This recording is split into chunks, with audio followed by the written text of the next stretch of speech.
Hola Gaby, es un gustazo tenerte aquí con nosotros, que nos visites y que nos cuentes de esta vida. Muchas gracias, Jaime. La verdad es que el gusto es para mí de estar aquí contigo y gracias por la invitación.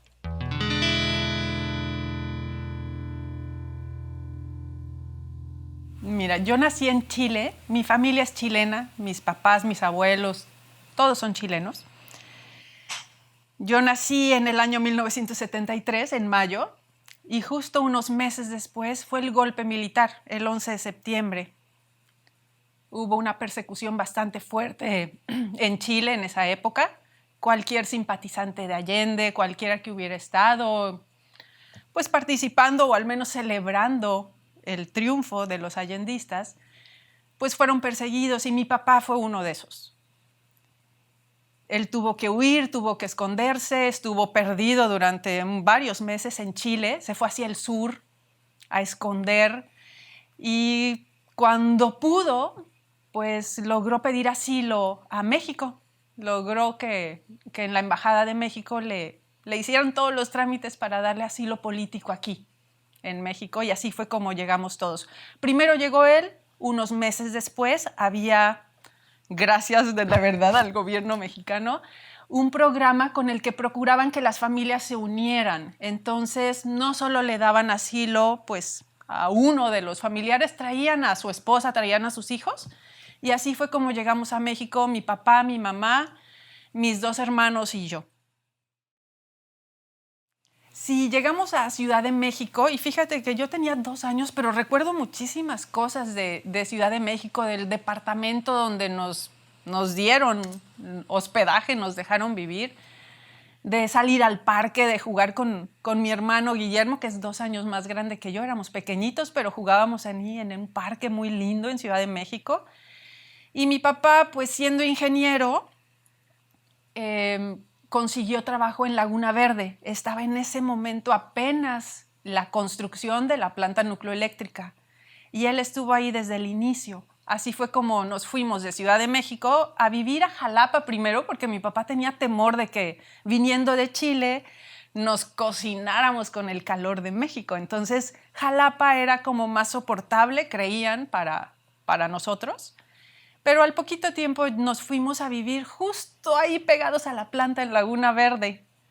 Y fue una infancia muy bonita crecer ahí. La gente que trabaja en Laguna Verde suele vivir en el campamento El Farallón. Es una comunidad preciosa, al menos en la que a mí me tocó, con escuela, con alberca, con todo lo que quieras para realizar actividades deportivas, con la playa a tan solo 2 kilómetros caminando.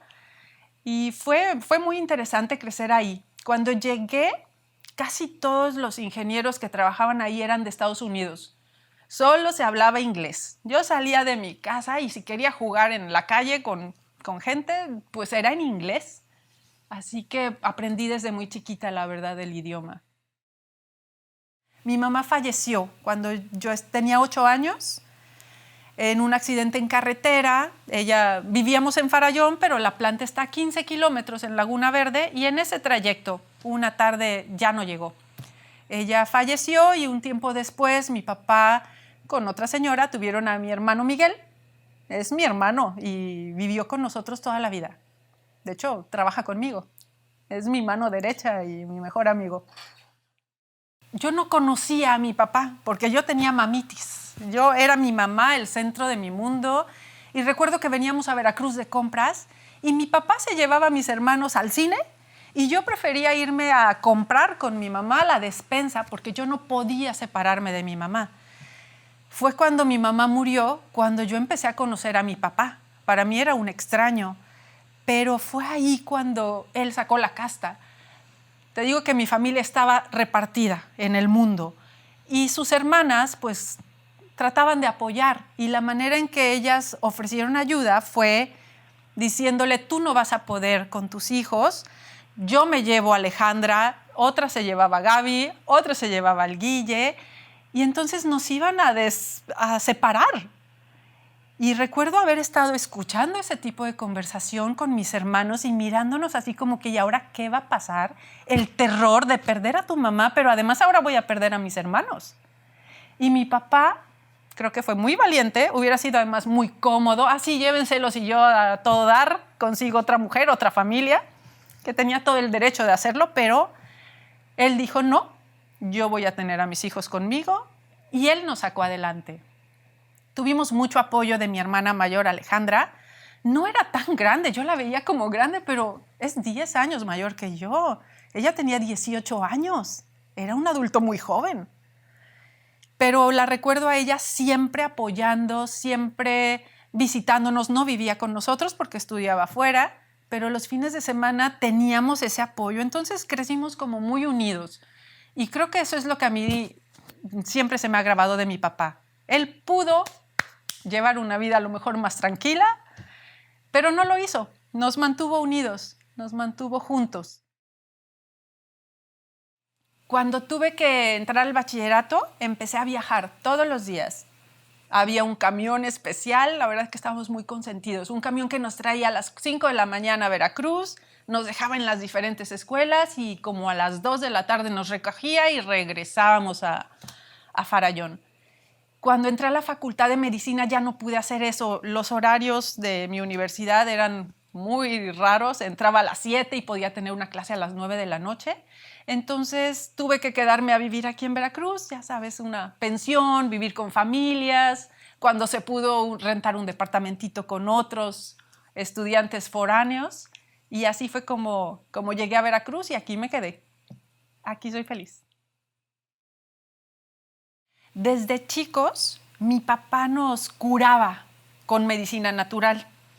En Chile eso era un boom. El famoso doctor Manuel Esaeta Charán tenía unas casas de salud natural donde la gente iba y le hacían tratamientos naturales, baños de vapor, cataplasmas de barro, alimentación, todo para prevenir enfermedades y curar enfermedades. Y mi papá era adepto a ese tipo de tratamiento. Y cuando yo estaba creciendo en Farallón con mis hermanos, cualquier cosa que nos pasaba, que fiebre, mi papá nos curaba con, ya sabes, compresas con agua fría, cataplasmas de barro en el abdomen, con hoja de plátano, mil cosas, todo natural. Y a mí me gustaba eso, además lo aprendimos a hacer, de manera que mi papá, pues que viajaba a veces por trabajo, nos quedábamos solos. Mi hermano Guillermo, Paulo, que es 2 años más chico que yo y él ya nació aquí en México. Los 3 crecimos juntos y alguno se enfermaba y estábamos solos en casa y entre nosotros nos curábamos.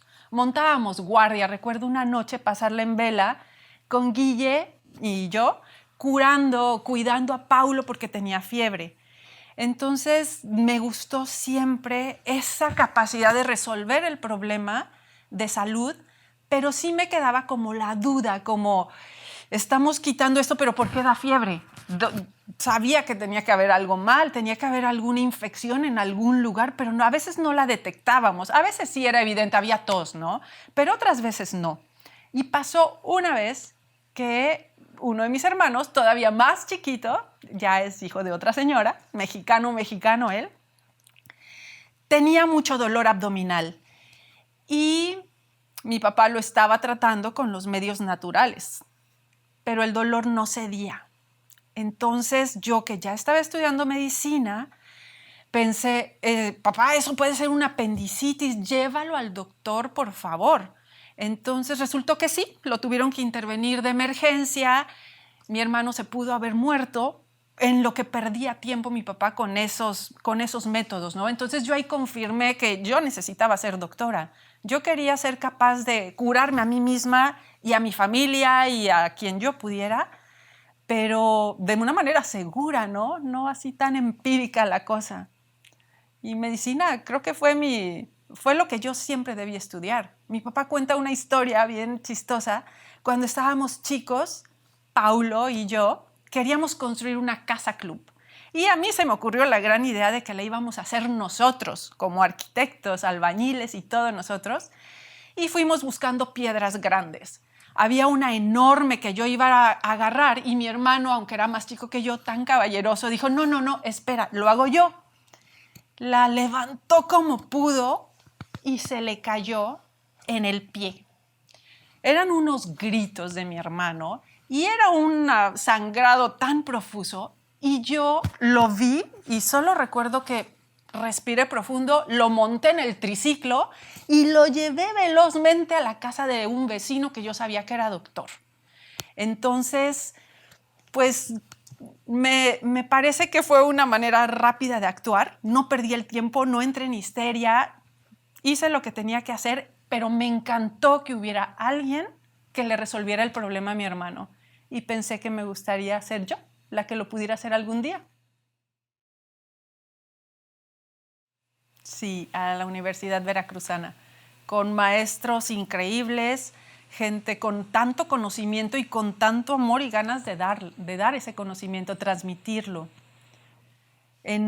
También con mucho cariño, mucho amor por los alumnos. En el segundo semestre de la facultad yo tuve un accidente bastante fuerte, una Semana Santa con amigos, en moto. Yo no tomaba ni tomo una gota de alcohol, pero pues era un poco inconsciente y yo apenas sabía manejar una moto, me la prestaron, una cuatrimoto. Iba con dos amigos que eran hermanos, justo atrás de mí y yo echada hacia adelante para dejarles espacio y nos fuimos a la playa. En la orilla de la playa, pues un poco inclinado y con vados, con velocidad la moto hasta rampeaba y era una sensación como de que volabas. Bueno, pues el exceso de velocidad y mal control, de repente en el aire la moto se me gira, mis amigos salen disparados y yo quedé atorada con el manubrio en las piernas y caí de cabeza y todavía rodé, porque yo solo recuerdo haber visto cielo, tierra durante un poco de tiempo y después quedar tirada mirando al cielo pensando, oh, estoy viva, estoy bien, no pasa nada, con el corazón latiendo a toda prisa. Mis amigos acercándose, Gaby, ¿estás bien? Y yo, sí, espérenme, no me muevan, ahorita yo me muevo. Y la sorpresa fue que no me pude mover, no pude doblar ni una pierna, ni mover un brazo, no podía mover nada, más que los ojos y la boca. Así que sí, fue algo bastante grave, tuve una luxación de mi cuello, unas vértebras brincaron, tuve una fractura hay unas facetas que unen a las vértebras una con la otra. Tuve fractura de esas, pero por mucha suerte no se seccionó mi médula. Solo hubo, se llama choque medular, fue una compresión que estuve durante varias horas sin poderme mover. En el segundo semestre de facultad no sabes tanto, pero sí sabía que eso parecía ser grave. A las pocas horas, ya en la ambulancia, llegó una ambulancia, me llevaron al IMSS más cercano. Empecé a mover mi dedito gordo de un pie y entonces dije, ya la libré. Mi médula no está seccionada. Y tuve que recibir una cirugía, tengo mis plaquitas de titanio por aquí en el cuello, un poco chueco y restringido el movimiento, pero mira, estoy aquí y me muevo. Terapia larga, rehabilitación larga para poder recuperar la movilidad. Lo último que logré mover fue mi brazo derecho. Soy diestra, entonces parte de la rehabilitación era aprender a escribir con la izquierda, aprender a hacer todo con la izquierda, porque nadie sabía si realmente se recuperaría o no. Aprendí a escribir con la izquierda. De por sí escribo muy feo, tanto con derecha como con izquierda, así que no se nota tanto la diferencia, ¿eh? Pero sí recuerdo estar en el hospital y el maestro de anatomía, un maestrazo, me fue a ver, fue a visitarme, a ver cómo estaba, mis compañeros también. Había como mucha unión, mucho amor. No nada más era enseñar, éramos los hijos de nuestros maestros. Fíjate que me critican mucho la especialidad que yo escogí. Durante toda la carrera, cada maestro como que quiere que seas lo que él es. Entonces el maestro de psiquiatría decía, tú vas a ser psiquiatra. Y yo pensaba, sí me gusta la psiquiatría. Y el de pediatría decía, es que tú tienes que ser pediatra. Y todo me interesaba y todo me gustaba, pero fue en el internado. Cuando nosotros terminamos de estudiar medicina, son 5 años en la facultad, tenemos que pasar un año en un hospital. Yo estuve en el IMSS, en el Centro Médico Nacional Adolfo Ruiz Cortines, 1 año y rotas por los diferentes servicios. En cada servicio yo me daba cuenta que el médico maestro, el médico jefe, siempre decía, es que esta paciente tiene preeclampsia, una embarazada que tenía embarazo de riesgo, tiene preeclampsia por la obesidad. Subió muchos kilos en el embarazo y entonces está en riesgo la vida de su bebé y la vida de ella. Y yo pensaba, ¿y qué pueden hacer? Lo mejor es prevenir. Tenía que haber no subido tanto. Luego, en otra rotación, pues el diabético está muy mal controlado, se le están subiendo cada vez más las unidades de insulina para lograr controlar la glucosa y todo, decía el doctor, y además de una manera un poco fea, regañan al paciente para hacerle ver que está cometiendo errores en su alimentación y que es su culpa estar como está. Siempre decían, tienes que adelgazar. Y yo le decía al doctor cuando ya el paciente se iba, oiga doctor, ¿y cómo debe adelgazar? Como pueda, cerrándose la boca, haciendo ejercicio. Como que me sorprendía un poco, ¿no? Si fuera tan fácil no habrían gorditos en el mundo. Y creo que ahí fue donde se me metió esa idea de que yo tenía que estudiar bariatría y ayudarle a la gente a estar en peso sano. Y claro, lo primero que te enseñan en medicina es que lo primero que tenemos que hacer es prevenir las enfermedades. Mantener un peso sano previene muchísimas enfermedades. Pero si alguien ya está gordito, tiene que haber una manera de ayudarle y que no solo sea cerrar el pico. Entonces, esa fue la especialidad que yo escogí. Y te digo que hasta la fecha hay amigos, colegas y maestros que dicen, es que tú podías haber sido neurocirujana o podías haber sido lo que yo hubiera querido porque mis calificaciones eran muy altas. No hacía otra cosa, yo no iba a fiestas, yo no hacía nada divertido más que pues estudiaba porque me preocupaba y siempre pensaba, tengo que saberlo todo, porque si me llega un paciente que tiene una enfermedad y justo eso yo no lo estudié y justo eso no me lo sé, ¿cómo lo voy a ayudar? Tienes que saber todo para poder estar preparado.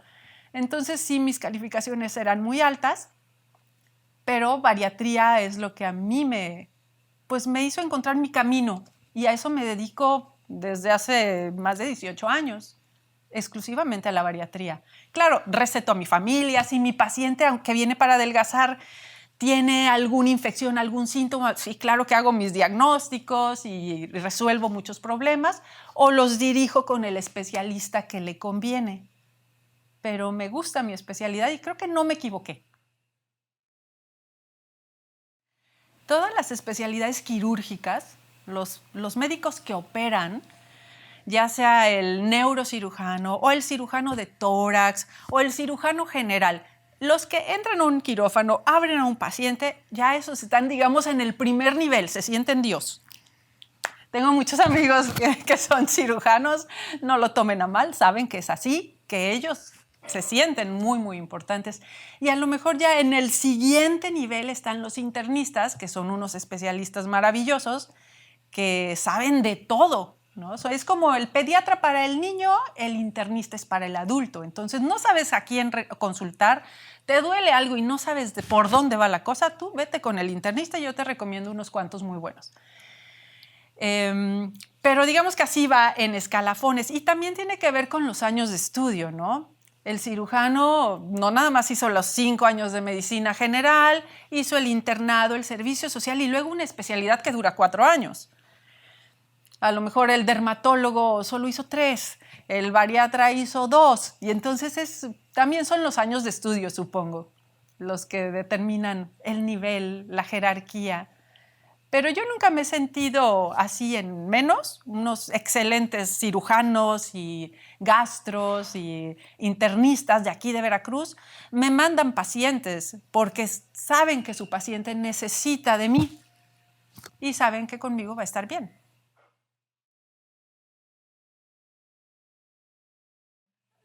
A mí me han dicho que soy muy apapachadora y muy cariñosa y bueno, creo que así crecí, así me enseñaron, así soy.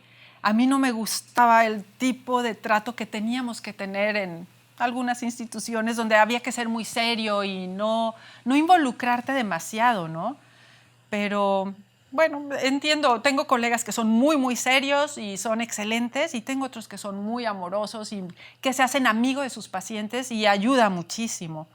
Yo en el internado, que te digo que rotaba por diferentes servicios, muchas veces salí llorando después de atender a un niño o pasar la noche con un recién nacido gravísimo y que no sobrevive. Y yo salía hecha un mar de lágrimas. Entonces me decían algunos maestros, tú no vas a poder ejercer. No puedes llorar por un paciente. Y yo, ¿cómo no voy a llorar si siento dolor? Pero si no pude ejercer la pediatría. Cada quien yo creo que tiene ciertas aptitudes y hay lugares en donde puede trabajar y desenvolverse súper bien y otros en donde no se va a aprovechar a lo mejor esas características personales. En mi casa, en Farallón, el pasillo por el que podías llegar a las habitaciones, desde la sala comedor, para llegar a las habitaciones, había un pasillo largo y ahí teníamos libreros y estaba atascado de libros, pero de todo lo que te puedas imaginar. Obviamente no puede faltar Pablo Neruda, estaba ahí, Gabriel García Márquez, y siempre era como, había un libro y lo leía y a veces en la comida lo discutíamos, lo platicábamos. Siempre recuerdo haber estado leyendo algo, hasta la fecha, en la familia. ¿Y qué estás leyendo ahora? O sea, no hay duda de que la familia está leyendo algo. Y es bien divertido, yo amo leer. Es un momento en el que me escapo de todo, me pierdo y puedo conocer y ver lugares que jamás en la vida creo que los lograré ver. Incluso estoy ahora, bueno, leo a veces 2 y 3 cosas a la vez. Estoy leyendo un libro que escribió una tía mía, hermana de mi papá. El libro es genial porque mezcla un poco la historia de la familia. Estoy conociendo a mis abuelos, a gente que no conocí y que me resulta muy interesante. De hecho, hay una abuela Domitila que nunca fue a la escuela, nunca estudió nada, aprendió a leer solita, pero era la médico del pueblo. A ella iban a buscar para atender partos y para curar a la gente porque ella conocía las propiedades de las hierbas como nadie. Y yo esa historia la vengo a conocer ahorita, después de haber estudiado medicina y de haber estudiado bariatría, estoy conociendo a la bisabuela Domitila. Bien, bien interesante. Y estoy conociendo Chile con unos ojos que no podría. Yo he ido a Chile una sola vez en mi vida y solo fui como por orgullo, como por tengo que ver en dónde nací. Y pude recorrer y conocer el Chile moderno, el Chile de ahora, pero conocer el Chile de antes, donde creció mi papá, por ejemplo, el Chile que estuvo envuelto en tanto lío, con el golpe militar, con las persecuciones, con la desconfianza entre la gente, los vecinos no podían confiar los unos en los otros porque si alguien sospechaba que eras allendista, pues te podía acusar y tendrías a los militares en la puerta de tu casa. Entonces fueron épocas muy duras, muy difíciles, que yo estoy conociendo ahora a través de las palabras de mi tía María Teresa. Es muy, muy interesante. Yo a veces pienso que me habría gustado que mis hijos tuvieran la oportunidad de un lugar como Farallón, pero entiendo que ya no existe. Farallón está ahí y he ido, pero ni siquiera es el mismo que a mí me vio crecer. Así que uno tiene que hacer lo mejor con lo que tiene a la mano, yo creo. Y la verdad es que Veracruz es un lugar hermoso, que te adaptas al calor y ya te sientes bien a gusto, sin problemas. Y es un lugar que si tú trabajas duro, si te concentras, si te enfocas en lo que quieres, creo que se puede obtener casi lo que uno quiere. Es un lugar muy, muy amable en ese sentido. Y la gente, el veracruzano, pues tiene una cosa muy especial, ¿no? Como una hermandad, como un cariño, que aunque no te conozcan desde el primer momento, te acogen y eres parte de un todo y es más fácil salir adelante así. Yo amo Veracruz y me gusta mucho viajar y me gusta pasear, pero siempre pienso qué lindo es viajar y es más lindo regresar a casa. Es más lindo pasear y ver el mar, la isla de Sacrificios. Aquí puedes tomar un kayak, irte y en 15 minutos estás en la isla de sacrificio. No te bajes porque los militares vienen y te regañan. Amablemente te dicen que no puedes pisar. Pero puedes estar ahí cerquita en el agua cristalina, ver los peces y mirar la ciudad y es un espectáculo. Soy veracruzana, sí. Yo soy mexicana por naturalización, no tiene mucho.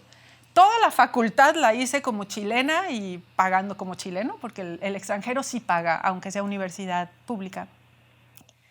Y cuando terminé, enseguida me contrataron en salubridad, vieron mis calificaciones, me entrevistaron y me dijeron, sí, doctora, le vamos a dar una clínica, preséntese el lunes para que la lleven a su clínica. Llegué el lunes toda emocionada. Acababa de terminar el servicio social, o sea, fue como ese miedo de que encontraré trabajo, qué voy a hacer, ya entro a la especialidad. No, pues yo estaba muy contenta de ejercer medicina general primero, antes de una especialidad. Me presento el lunes y me dicen que hay un problema. Me pasan con la contadora y me dicen, doctora, no nos dijo que es chilena. Y yo, nadie me lo preguntó. En los papeles pidieron mi acta de nacimiento y ahí viene. Y ya lo revisa y dice, sí, aquí está su acta que dice que es chilena. No la podemos contratar. Y yo, ¿qué? Pero ya estaba firmado todo. Rompió el contrato y me pidieron disculpas y me dijeron que no era posible y pues por las leyes, si hay un médico mexicano que puede realizar el trabajo, no van a contratar a un médico extranjero. Entonces fue ahí cuando dije, pues si he estado aquí toda mi vida, ¿por qué no hago los trámites y ya soy mexicana? Entonces ahí inicié los trámites de naturalización. Con tantos años que llevaba yo viviendo aquí, no fue tan difícil. Y soy mexicana, a mucho orgullo.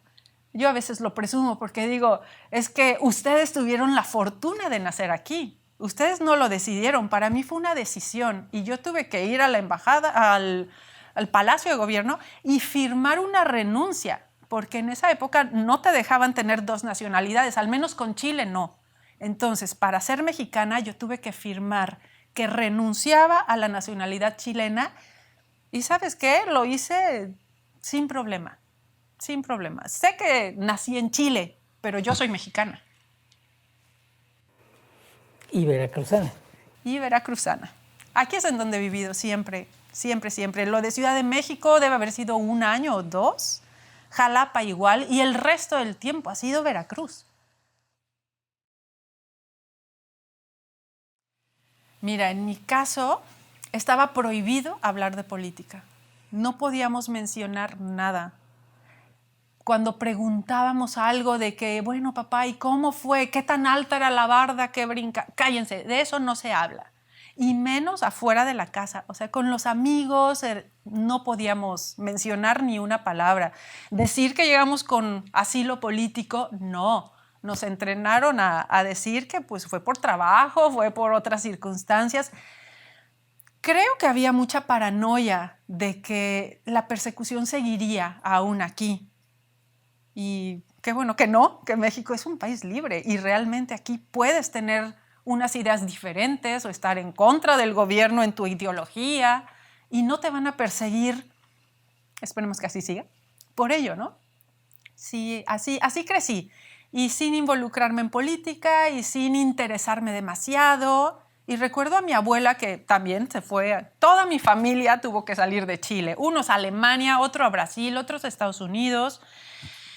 Nadie de los cercanos, hermanos de mi papá, por ejemplo, se quedaron en Chile. La familia de mi mamá era apolítica, estaban muy contentos con el gobierno nuevo, no eran allendistas, ellos no tuvieron jamás un problema.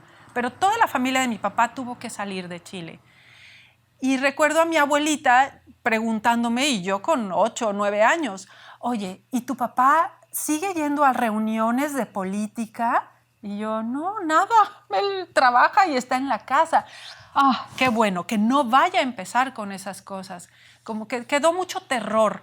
Fue demasiado lo que se perdió, demasiado lo que se sufrió por ideas políticas. Entonces, bueno, yo ahora pienso fue mucho lo que se ganó también, porque por eso estamos aquí en México.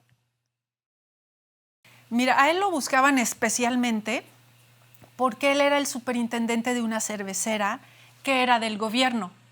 Prácticamente Allende lo puso a él al frente de esa cervecera. Entonces él era pues el jefe de ahí. El tema con mi papá es que siempre ha sido un hombre muy sencillo. Entonces él iba al trabajo en bicicleta y se vestía y se comportaba como todos los empleados de ahí. La gente no podía saber, ese es el jefe y ese es el empleado. Él era igual que todos. Hasta la fecha es así. Siempre ha sido así.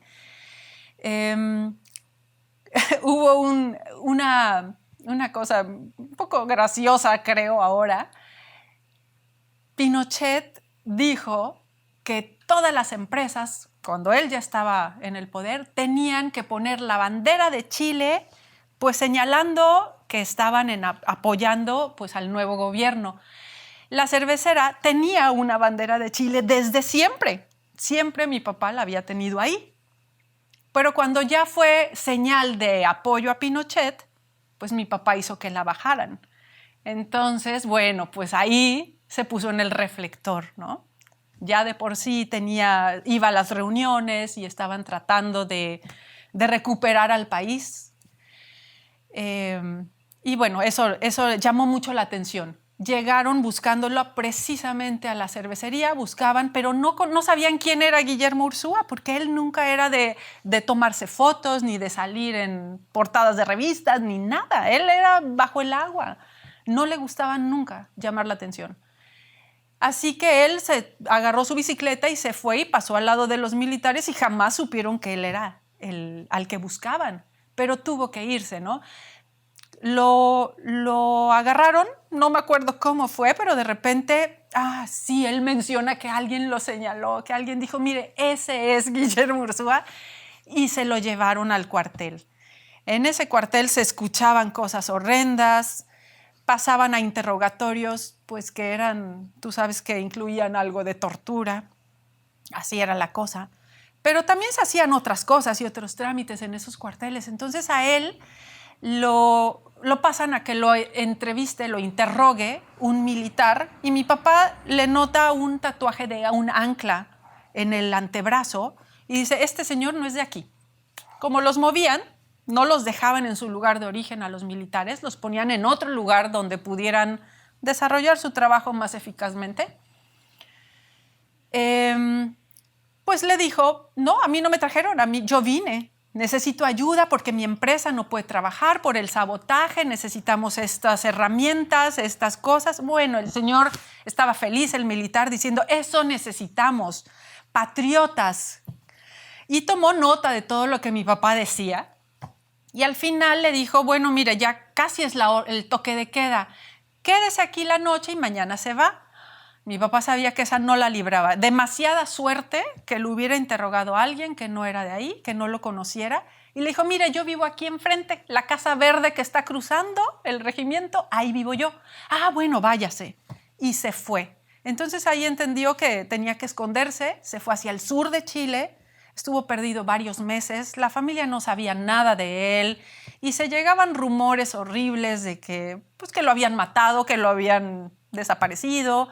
Otros rumores, pues a lo mejor menos graves, de que tenía otra familia, que había abandonado a la familia. Y mi mamá no sabía nada. Él mismo ahora lo cuenta y dice, no podíamos comunicarnos, no era tan fácil como ahora. Y aunque hubiera la posibilidad, sabíamos que las familias estaban siendo vigiladas. Entonces no había manera de comunicarse sin poner en riesgo a la familia.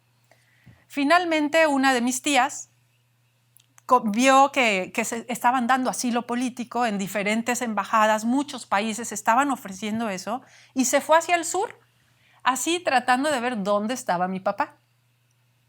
No podía llegar y decir, busco a Guillermo Ursúa, pero ella confiaba en que iba a llegar a algún sitio y que iba a hablar y que si mi papá se estaba escondiendo, reconocería su voz. Y así fue. Mi papá estaba trabajando en un bar, una cantina, creo, una cosa así, le servía la cerveza incluso a los militares. Él dice que usaba la misma vacinica con la que hacían las necesidades. Esa usaba para darle a los militares. Ojalá que sea mentira. Debe ser broma. Y ahí fue que llegó mi tía Marcela. Hola, buenas tardes, ¿está Juanito de las canicas? Y de repente sale de detrás del mostrador, rasurado de la cabeza, de las cejas, totalmente cambiado, y era mi papá. Entonces le dijo, vente, están dando asilo, tenemos que pedir asilo, no puedes esconderte todo el tiempo. Y aceptó, pero era bien difícil entrar a la embajada. Habían militares chilenos resguardando que nadie se pudiera acercar.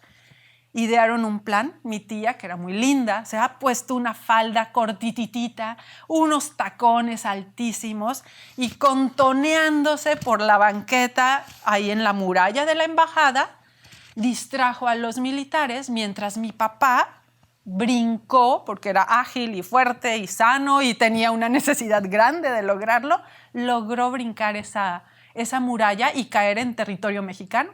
Y así fue como se puso a salvo. Así fue como logramos el asilo.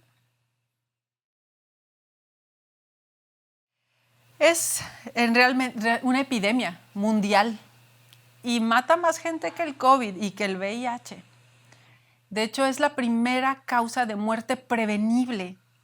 Y eso es, creo, bastante triste, ¿no? Podemos prevenirla y no lo hacemos y el índice de mortalidad es muy alto. Es una cosa muy grave, sobre todo en niños. Cada vez más jóvenes hay obesidades más grandes. Recuerdo cuando estudiaba yo medicina, las enfermedades como diabetes, hipertensión, hipercolesterolemia, eran enfermedades del adulto. Y sí se sabía que tenía mucho que ver con la alimentación y que mejorando los hábitos se podía prevenir o hasta curar, pero no se veía tanto en niños como ahora. Ahora hay niños hipertensos, niños con hipercolesterolemia, con hipertrigliceridemia, con obesidades muy importantes. Estamos ante la primera generación, lo dice un médico que no recuerdo quién, de padres que van a enterrar a sus hijos. La obesidad mata, lo dijo Hipócrates desde aquel tiempo. El obeso, él decía, la persona de talla grande muere antes. Y así es. Y ahora eso no respeta edad. No es de que el hijo va a sobrevivir al papá, no forzosamente. La obesidad hace que se mueran, que se infarten jóvenes cruzando una calle. Y hubo un caso muy famoso de un muchacho, un adolescente con una obesidad muy importante que estaba cruzando una calle y lo presionaron, ya sabes, luego los conductores tienen prisa y pitan y en su intento de cruzar rápido se infartó y murió ahí en el momento por la obesidad. Entonces sí es un tema importante, sí creo que hay que atenderlo. No es un defecto físico, ni es una falla en tu personalidad, una falta de carácter, es una enfermedad, como cualquier otra enfermedad, y hay que abordarla y atacarla como lo haríamos con cualquier otro padecimiento. Por ejemplo, hay una ley que dice que las escuelas no pueden vender comida chatarra. La ley está, pero no se aplica. Todavía los niños pueden conseguir basura en la escuela para alimentarse. Y yo creo que habrían cosas muy sencillas que se podrían mejorar si quisieran los gobernantes, si quisieran los que están en los cargos importantes. Por ejemplo, dejar tantas horas sin comer, aunque muchos creen que adelgaza, engorda. Tú dejas más de 4 horas sin comer y tu cuerpo va a producir unas hormonas para protegerte. En cuanto comas algo, lo va a convertir en grasa. Entonces, ¿qué hay que hacer? No podemos permitir que un niño que desayunó a las 7 de la mañana pues tenga un receso hasta las 12 del día. O tenga uno, a las 9, muchos pacientes me cuentan su rutina, a las 9 tienen un lunch y de ahí hasta las 3 de la tarde que salen no hay otro. Sería muy fácil ponerles unos descansos cada 3 horas y que coman un refrigerio, algo sano, una manzana, una pera, algo que alimente y que el niño se nutra y no deje tantas horas sin comer, que eso vuelve el metabolismo lento. Así le llama a la gente, es el gasto energético basal. Se baja nuestro gasto energético basal, entonces el metabolismo se vuelve lento y fácil subes de peso y con dificultad bajas. pero no hacen esas leyes. Yo he tenido que mandar escritos a las escuelas diciendo mi paciente está bajo tratamiento y necesita que le den permiso de tomar un refrigerio a las 12. Y solo con eso, entonces dicen, a ver, la niña Jimena, venga para acá, es su hora porque el médico lo indicó. Jimena no es la única que lo necesitan todos. Entonces sí, creo que se han quedado cortos. Las estrategias no han sido suficientes, pero de que lo han intentado, sí. Y sí ha habido mucha campaña, mucha concientización del riesgo que es la obesidad. Yo lo vi aquí durante la pandemia.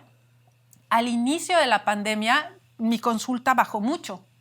Los pacientes, bueno, querían quedarse en su casa, tenían terror de salir, pero empezaron a salir pues las noticias, empezaron en la televisión a hablar acerca del riesgo de que los obesos, cuando se enfermaban de COVID, les iba peor.